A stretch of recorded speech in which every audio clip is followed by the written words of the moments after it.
Well, hello guys, how's it going? Yeah, I guess we're gonna do this again. I mean, I've got nothing to lose. uh. So yeah, WandaVision episode 6. God damn it. Am I glad to God damn it, I'm so glad to have the MCU back. I do have worries, don't get me wrong. But God, I've missed the MCU. I have missed the MCU. Whatever. Think of it however you will. But yeah, so this is our 6th episode, and just right off the bat, the intro. So, we've parodied like Bewitched, Brady Bunch, Growing Pains. I'll admit, I don't know much about sitcoms. Never really been my style of thing. But I fucking love Malcolm in the Middle. That's right. That was the sitcom I watched, and I fucking loved it. So to see Malcolm in the Middle parodied in this opening, and technically throughout the episode, because the one of the twins, I don't remember which is which, is doing the whole Malcolm in the Middle thing, and right where he's talking to the camera. So that's great. But I fucking love Malcolm in the Middle. It's so fucking good. Like a few years ago, I was like, oh, I gotta clean some stuff. I need something to put on in the background as like noise. So I saw, hey, Malcolm in the Middle's on Netflix. So I put it on. I finished cleaning, and then it was just like, oh, let's just watch Malcolm in the Middle for the next 20 hours. That's Malcolm in the Middle is my Office. Like, I don't watch The Office. I've never seen The Office, I should say, neither version. I've never seen Friends. I know very little about Seinfeld, but I fucking loved Malcolm in the Middle, and I still do. Yeah, it's still fucking great. So to see them parroting that in this, because I figured they were gonna do Full House, just because 90s sitcom. I know Full House starts in 89, and I have seen a little Full House, not much, but I was like, that makes sense for them to parody, right? But nope, we got we're jumping straight to 2000 with Malcolm in the Middle, and yeah, I'm loving it. This is our Halloween episode as well. Halloween episodes are a lot of fun. They always are, and I love the comic accurate costumes, because it's like you got Wanda and Visions, right? And later on we get Pietro's, but also the kids. Also, I know not everyone's gonna like Wanda and Visions are very obvious, and like people, the general zeitgeist is probably able to easily figure that out for those three. But even the kids, Tommy and Billy, have their comic accurate costumes for Speed and Wiccan, I think are their names. I don't know. Admittedly, I've never read any of that stuff, but I immediately recognize the costumes. And yeah, that's great. Just, all the little details. And well, yeah, I know one of the kids gets Quicksilver's costume later. For the moment, that's so cool. And then, so Pietro's back, and at first he's right. He's the uncle. He's Uncle P, as they call him. He's sleeping on the couch, and he's just a general like terror, but he's good with kids. I'd said last week that if they do Full House, he's going to be like Uncle Jesse, the cool uncle. And he still is kind of the cool uncle. He's also Francis, I guess, because I don't really remember an uncle in... God, I should rewatch Malcolm in the Middle again.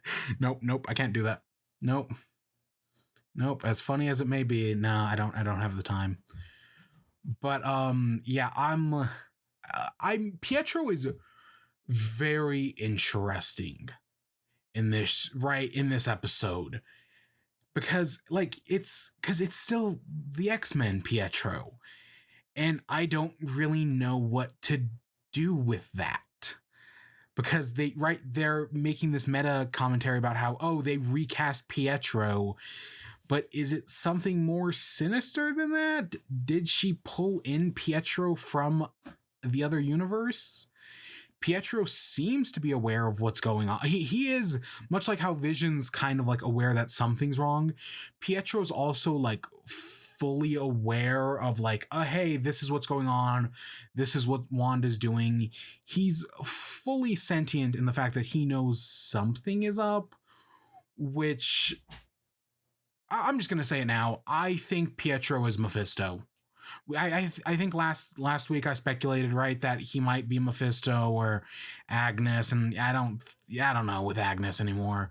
But Pietro, I mean, even when he changes into like, so he and one of the kids changes into the Quicksilver costume, and while the kid's got like the silver hair all pulled back in the classic Quicksilver costume, Pietro right, it's the same Quicksilver costume, but he's got like horns. He's got like white fluffs of hair that stick out like that.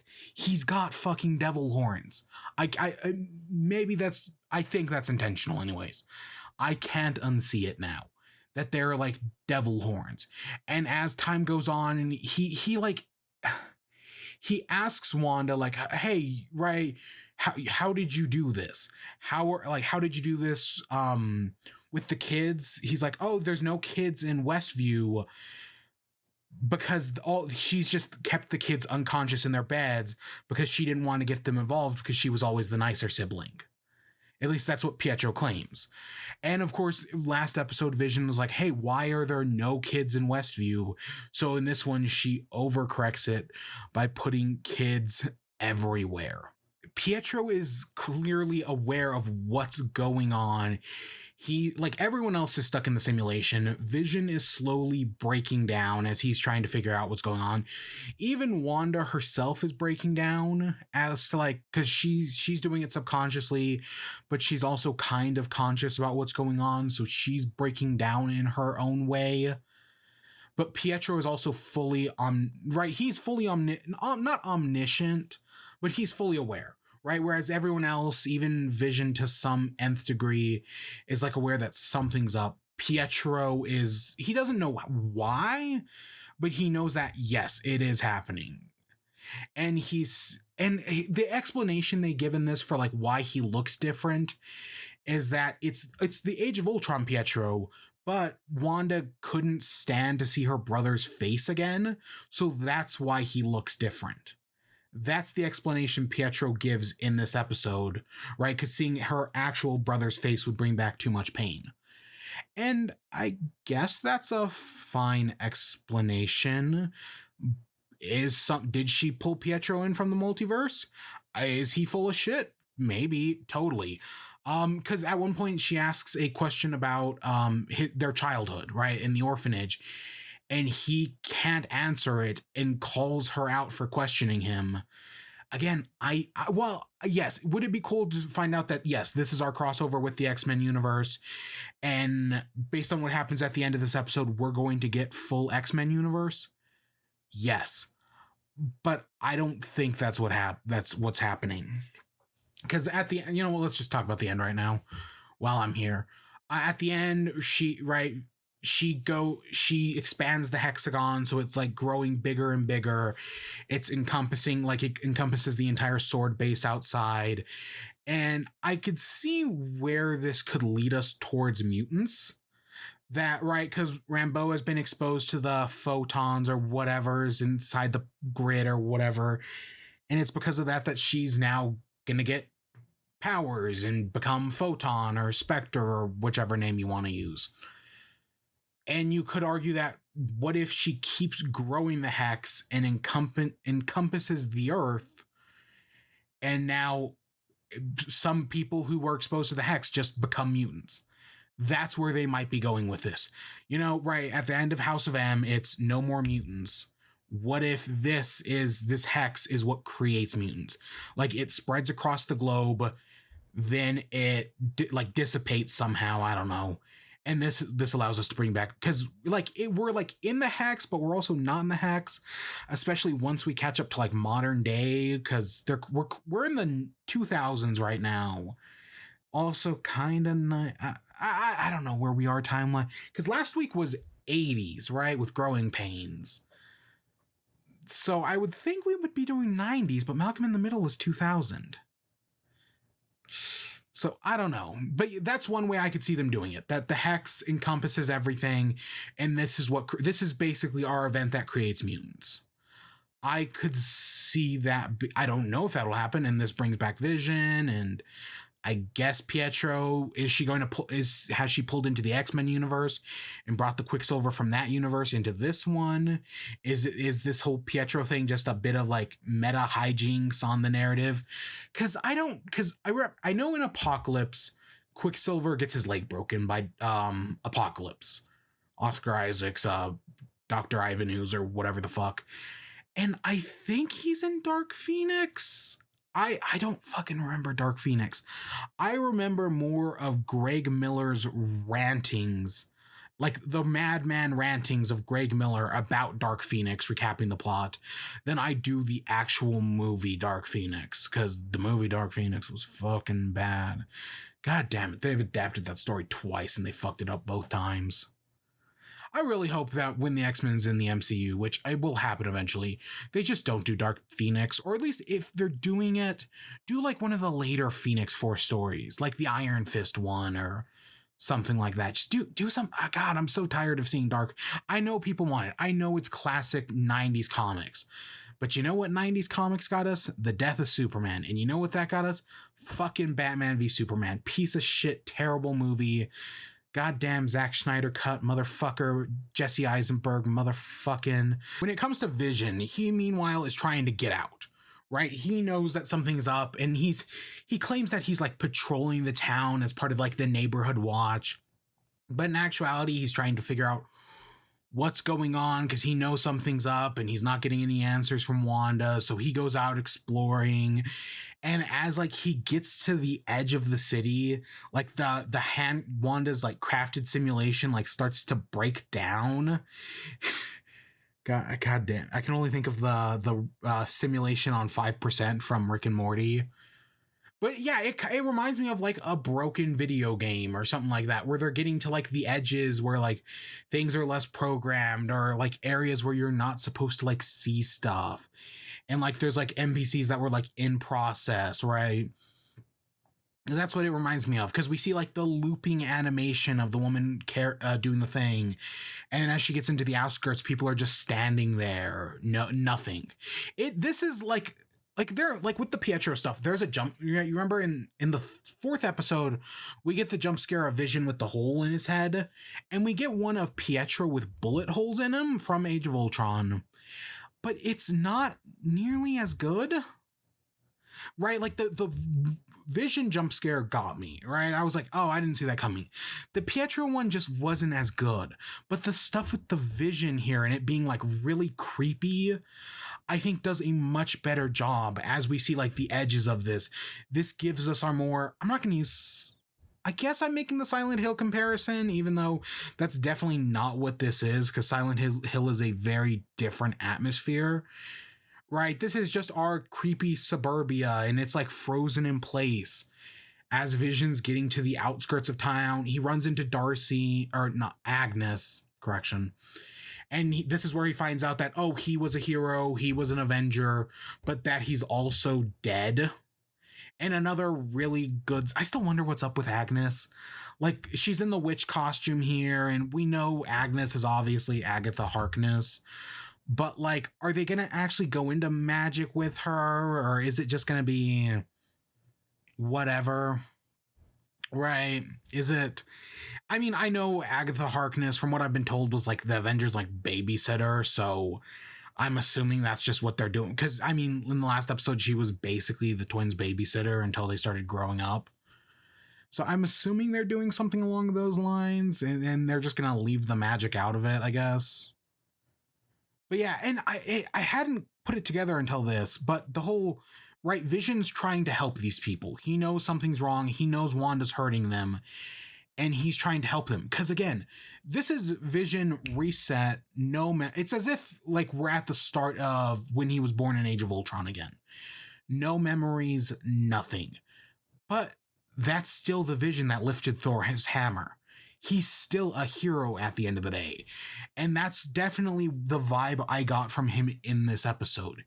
Is that Vision, for all intents and purposes, is the hero, and he's definitely trying to help these people. It's creating an interesting dynamic here because Wanda is our villain. And Vision is he's the guy who lifted Thor's hammer. Come on, people. I know. Go watch Age of Ultron. Since the last weeks, I've rewatched Civil War again. What a best MCU movie. Maybe second best. I might put Infinity War above it, but even still, it's really fucking good. And we might mention that at the end real quick. I mean, so that's plot 2 with Vision. Plot 3 is with the sword guys. And right, so after what happened with the drone last episode, Monica Rambeau and the head of sword, whose name I don't remember, get into an argument, and he brings up like, "Oh, you weren't there in the 5 years during the snap. You don't know what happened. We lost everything. We lost hope." Right? It's a very different world now. And to that end, right, that's a good point, right? That having survived the snap and what went on during this, presumably anarchy, I get where he's coming from. But I don't like how the conversation's written. I know this guy is the head of sword is kind of set up to be like the villain, or right, he creates conflict for Monica Rambeau, Jimmy Woo, and Darcy. But I don't like him. And more that, not that he's like, oh, I don't like him as like the antagonist, like someone I'm supposed to hate. I just find him kind of annoying, and that, right, he's keeping secrets, and they hint that, yeah, he's got something big, but we don't know what that is yet. So we find out later that he's like tracking Vision, and that's how he's figured out how to track them. But we still don't know everything, and like clearly something's up. But yeah, so they get into a fight, and he fucking mentions Monica Rambeau's mother and Captain Rambeau. I don't remember her first name, and how she died, and how, right, oh well, you at least you weren't there when she died because you wouldn't have been able to handle it. And just, in my opinion, a poorly executed scene. Like, I get what they're going for, I just don't think it does a good job at it. And I guess I am kind of annoyed with the sword stuff, because still something's off. Because afterwards they beat up Monica Rambeau and Wu beat up some guards, and they go into disguise. They sneak in. This is where Darcy figures out, because we got a lot of hacking, like, 90s style hacking, right, with the cool shades and everything. It's whatever. But Rambeau wants to get back in because she thinks she can help Wanda, and she's going to get Wu in as well. They're going to meet a contact who's going to get them in. Doctor Strange, question mark? I mean, either that or it could be Carol Danvers. We know something big is coming, and while I still think it's Ultron, personally, I think Ultron's coming back. I mean, I could see this being Carol Danvers, and she busts her way in. That's totally she can fly and everything. And and mixed with that and the photons that she's been exposed to, I could see this is how they give Monica Rambeau powers, or make her Photon Spectre, whatever. Captain Marvel. I don't know. Whatever. But yeah, and then Darcy, so they leave, and Darcy stays behind to try to figure out what's going on.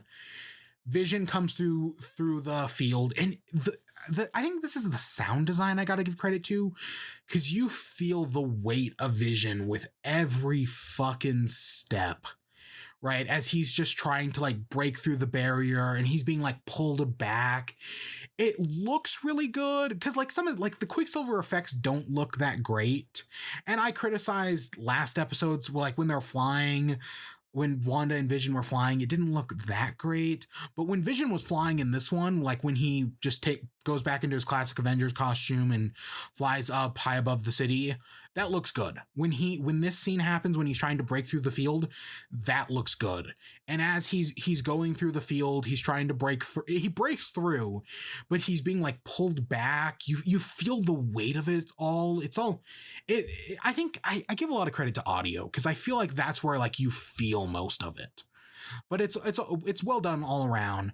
But as Vision's trying to break through, he's being pulled back in, and he starts like breaking apart. Because I'd wondered like what was gonna happen when Vision walked through.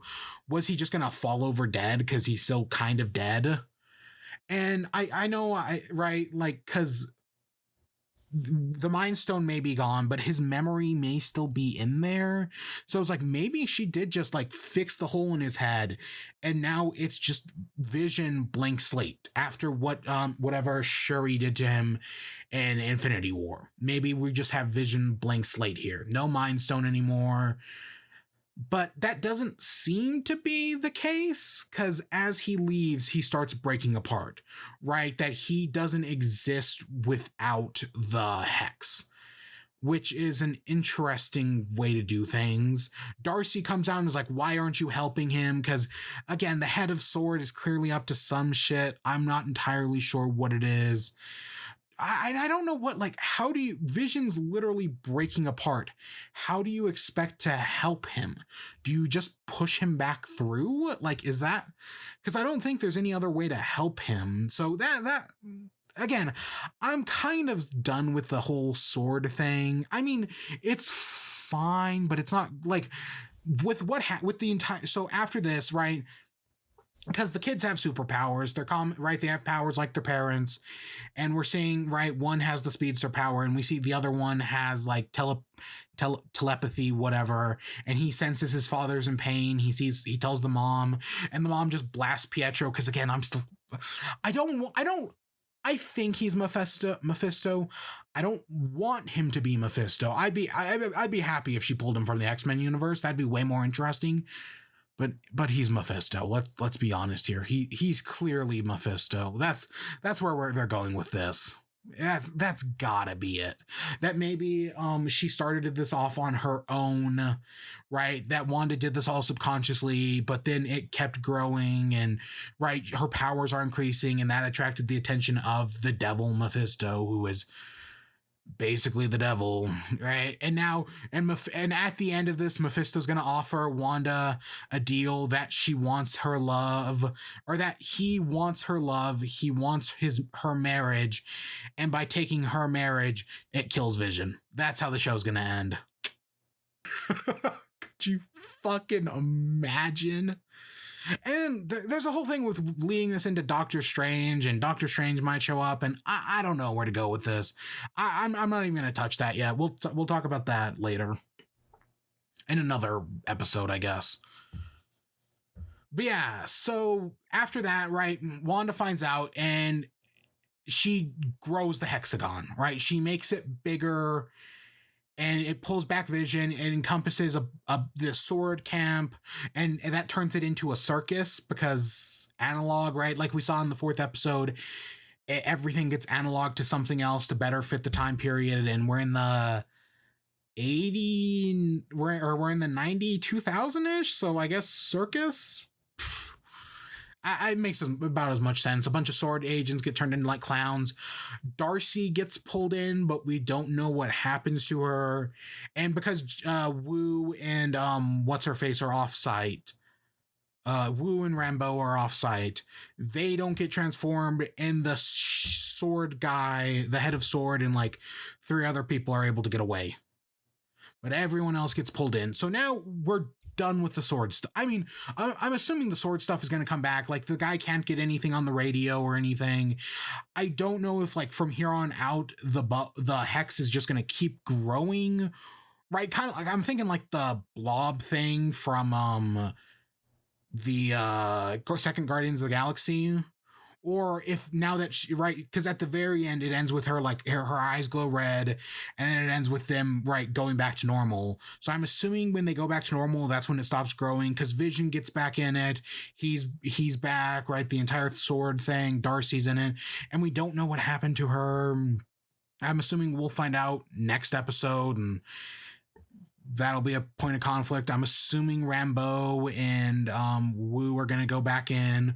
I still think Ultron's coming back in some way, shape, or form. I think something's going on with Ultron. I don't know what, But I don't think he caused it, but I think in the same way Pietro and the kids and Vision, somehow she's bringing back Ultron. Unintentionally, if so, and I don't know what grander implications that may have, but I think that's what's going to happen. But yeah, I think we've got 3 episodes left, because I think it's a 9-episode season, which they still have a lot of time to do stuff. Oh, the commercial. Most of the time, right? Like last week's commercial was the Lagos paper towels, Hydra soak. What was the other? I know Strucker had one, Stark had one, which was obvious. They all have something to do with her, like past, because Lagos. Hydra soak is her bright Hydra thing. Strucker was one. Stark and the bomb that killed her parents. This one, I'm assuming, is a metaphor for the snap, but I'm not sure. It was like the commercial was great because it was like 90s radicalism. 90s like, oh, everything's got to be extreme, everything's got to be rad, totally tubular, right? It's that kind of thing, and it's like a Go-Gurt commercial thing, which God, every set of twins, it's the smart one and the cool one. It's Zach and Cody, and that's the first thing I thought of with with Billy and Tommy, is they're fucking Zach and Cody. But I have no idea what to make of the commercial. No, I'm assuming, because like the kid decays in it, I'm assuming that's like the snap or something. Maybe I missed a line in there, but I have no idea what the fuck to do with that. Maybe it's just a thing for like general depression, because a lot of this is like, because Wanda tells Pietro like, oh, I lost everything, I had nothing, and that's countering by Monica Rambeau's story, which is, right, she's lost her mother, the one guy she thought she can trust is now betraying them, and she's hoping to go back in there, because it feels like the way they do Monica Rambeau scenes is, it feels like there's like she's got like some like desire to go back in there, like being inside the hexagon is like attractive in a way, right? That being under its hypnosis, while she describes it as painful, it feels like the way they're written, I don't know, I get this feeling that it's like she wants to be in there. But this episode at least gives us more about like the grief of it all, that she feels the grief of things, and that the grief of her own mother, the grief of everything that happened, and she feels like she can relate to Wanda and help out Wanda. I think that's more where they're going with it, but it's just again, the stuff inside the hexagon is so interesting, and I'm just like, I'm loving every minute of it. And the sword stuff, well, it's neat, it's not as good. Like, there's some interesting moments, and I hate some of these characters. I hate that guy. The rest of them, again, I did not like Kat Dennings in the first 2 Thor movies. She does fine here. Randall Park was great in the second Ant-Man. He's great here, and Rambeau is great, and I hope to see her in future stuff, because she's fucking great here. We just got an announcement for Captain Marvel 2 today, like some villain thing, I don't know. So, hey, maybe she'll show up in that. I don't know. We'll figure it out. It'll happen when it happens. So between this week and last week, we got a new trailer for Falcon and Winter Soldier, and that looks great. And I'm excited because, again, I watched Civil War again, and well, I do work because Zemo is one of my favorite MCU villains, definitely behind Thanos, but I still really like Zemo. He's very simple, but I think he's also very effective at what he does. And so they're bringing back Zemo, and I'm kind of worried that they're going to kind of like, because what made Zemo good was that he was not amazing. He was just a guy with experience and patience, and he technically doesn't succeed, but he almost succeeds at taking down the Avengers. That's really interesting, right? And I kind of worry they're going to ruin that in this. When I first saw the trailer, I was like, why are they, because they're fighting Sharon Carter, and I was like, why are they doing that? And then I rewatched Civil War, and it hit me. She works for the CIA. The US government is clearly creating US agent. So the reason they're fighting Sharon Carter and Falcon and Winter Soldier is because they're doing things off the books. They're working outside of the Sokovia Accords, which are still a thing in the, as we found out last week in WandaVision, those are still a thing in the MCU, even though post-snap, the 5 years is like a perfect time to repeal them. It looks like that didn't happen. So I don't know, we'll figure out with that. But yeah, so she's working for the CIA and they're working outside of the Sokovia Accords. So that's going to put them in conflict. That puts them in conflict with US Agent. And then Zemo is just the general antagonist. But I'm excited for Falcon and Winter Soldier. And it's just a few weeks away. But yeah, I hope you all enjoyed. Stay tuned for more. Until next time, peace.